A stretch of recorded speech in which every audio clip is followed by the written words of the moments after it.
I mean, can have a reference, because you spoke about this 360 degree, I mean, or 2 pi radians. Now, solid angle is of course 4 pi steradians. I'm not trying about the entire solid angle, but apart from in one single line or one single circle, we need to make other circles also. I mean, suppose a bird is flying, we need to go do other, apart from one angle, we need to. That is so if you have a full spherical vision, complete, that is also possibility. Today, people are actually working on full spherical vision. Second thing about schizophrenic people, they are so much disadvantage over other things. That disadvantage, I'm not sure. I have not studied this, so I won't be able to answer. But gallium arsenide people are doing. Next question. Okay, now would you give?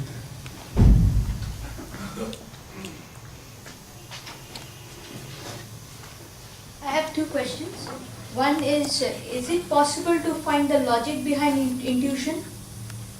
The second one, I want to know, when we become the act of experimenter and the observer as well, in that what are the models that are available which the artificial intelligence researchers are using?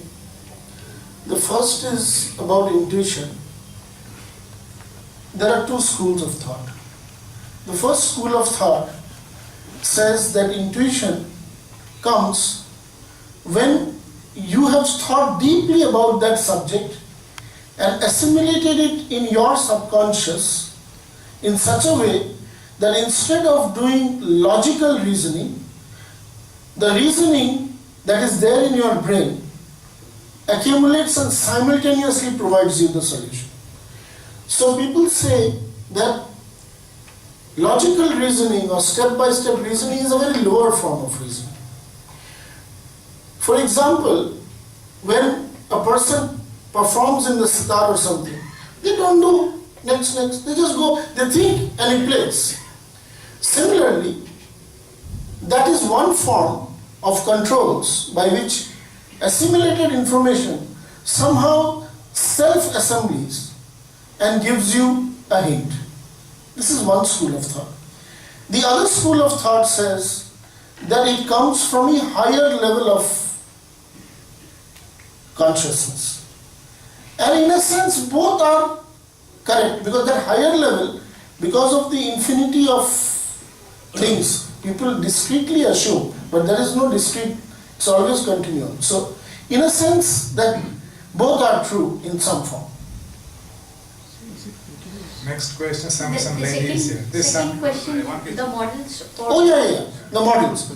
People have developed models in which you have a model of a system, and then there is an analytical model which is outside of this system, which looks at this system itself, and they layer it out so that it does not look like a single system. It's difficult for me to explain it to you, but you have to build a hierarchy of what is called meta-systems in order to be able to analyze and do a self-analysis. So there are models, but these models are still, though they have delivered some results because of the high capability of learning, but still these models are not sufficient enough yet. You will get microphone. Hello. What is the, can you tell me, I don't know, I want to know your comments, that what is the future of quantum computation? Because that takes advantage of parallel computation by making the superposition of states, say 100 states superposition. So if you give an input and then parallelly they will do the calculation, then what is the... So quantum computation has got immense potential in terms of its capability of solving certain categories of problems much faster because of the principles that you mentioned. And also because there is an innate understanding that the foundations of the physical world have a quantum foundation. Therefore, it is definitely a very interesting model, but the model yet has to become practically manifestable. which people are attempting, but theoretically it has been shown that it has got good promise. That's what I can say up to now. Thank you. Very good evening. My question is this, that when you say that Jnanamay and Vijnanamay, so what That is something I just said. It's beyond my knowledge, but I mean, I'll try. Okay, I will try to ask them. So my exact question is that what is exactly the difference between two? This is number one. The experts have just left. Yes, good answer. And second question is that when we say Manomay, so what is exactly Manomay? That is, I want to know. See, the mind is such a complicated thing. When they talk about Manomay, they talk about the reasonable lower mind.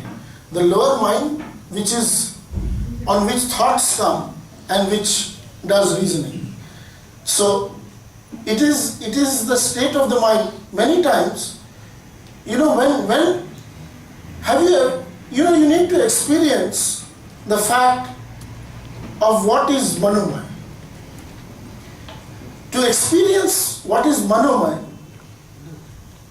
you either have to fall deeply in love, when you forget everything in your body, you are only in your mind, somebody is there, or you have to be deeply hurt, when you forget everything else and you reside only in your mind. That sometimes happens when you are very deeply studying something. You forget about yourself and you reside only in your mind. And while, if you go on doing this with a little bit of practice, you will know that that is the state of the mind. So that, when that I, you or I, exists only in the mind or predominantly in the mind, and not too much about the body, that is the Manomaya course. And what else? Jnanamay is about when you know that that is true. So you know that this is true. But you may not know exactly how it works. Alright? So you know that this is true, this is a carpet, this is blue. This is your knowledge about it. But why is it blue? What has made it blue? That is the difference. Please. Yeah, I have a very simple question. As I understand that artificial intelligence is a way to model how a human intelligence basically functions, and it also how the human intelligence has developed over ages. And you also mentioned about a repository-based search and things like that, and gives example of Newton's Apple law and 1400 years before. My question is here that how do you define what are the parameters set of human intelligence? What are the areas human intelligence can be justified? I'm just giving, might be this question may be out of context, but still saying that there is one area of consciousness. I'm not talking about spiritual consciousness, but I'm talking about some consciousness people realize, which sometimes our science are talking about. Here also a lot of papers have come out on consciousness, and a lot of scientific people have written on paper on that. So since artificial intelligence is coming, will they think about exploring this area also? Yes, they are looking at it. They are looking at it. They are looking at trying to understand consciousness. They are trying to understand the mind. All these are there. And definitely. Thank you. Huge number of experiments are going on to try and determine. Any more questions? Okay. Yes, get the microphone, please. Sir, what is the difference between imaginary and virtual? What is the difference between imaginary and virtual? when you are doing a space flight, when you are immersed. Suppose I create an environment for you such that you feel that you are sitting on this chair, etc., etc. That is virtual. Like when you put a headphone, camera, this one, and go into a movie, as if tomorrow they will create a system, and some of them is already there, in which you can transport yourself into the environment and walk around, move, etc., etc. So I'll make this building for you in the computer and put headphone and ECG signals on you, and you will feel you are inside there. And you are walking in this corridor, room, etc., etc. That is virtual. But even in that virtuality, you can imagine beyond that. Your imagination is not inflicted by somebody else. The virtual world is typically inflicted by external phenomena. And imagination is from your own. That is the subtle difference. There are overlappings, but this is the fundamental difference. তোমার ঠাকুরের যে গানটা ছিল না, এটা নেই, মাইক্রোফোনটা দিয়ে সেই ষড়দর্শনে না হয় দর্শন কি জানি কালি কেমন, আপনার কনক্লুশন তো দেখছিলাম জায়গাটাই গেল, মানে human intelligence I did not want to conclude. rightly placed it beautifully. No, I did not want to conclude. Why should I conclude? Correct. No, thank you. Right. Only people like Thakur can conclude. How can I conclude? So just one last question. Then you take the microphone so that everybody can hear you. So, I know those questions that people ask are, of course, very, very relevant. All questions are relevant. Of course, I'm asking something. What are exactly biological computers? What exactly are they? Do they look at the plant algorithms and put them into use? That is what it is all about. There are two ways. One is, suppose somebody wants to implement the human eye. So they will try to figure out how the human eye works and try to replace each of those components by a computational model. One, sensor and computational model. So there are three parts to it: a sensory system, a computational perceptual system, and an actuation system which actually does the actions. Now the question is, can you replace that by something other than software? Can you replace that by an actual device which will do it? And people are trying to see whether they can replace it by tissue, by cells, and modify those cells to develop things. It's fairly complex, beyond my fundamental knowledge. Yes, This about the biological molecules. take the microphone, please. Yes. Actually, people are using the molecules, large molecules, to make it for signal processing of computer.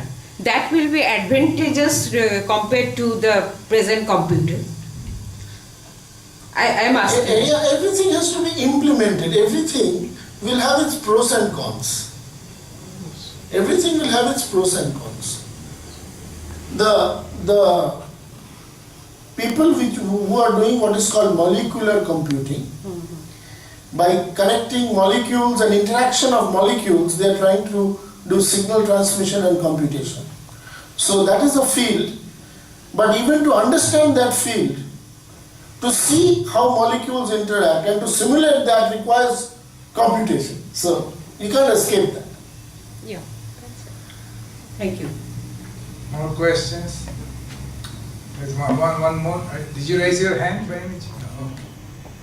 So no more questions. So we should thank again and show our appreciation to Professor Chakraborty very much.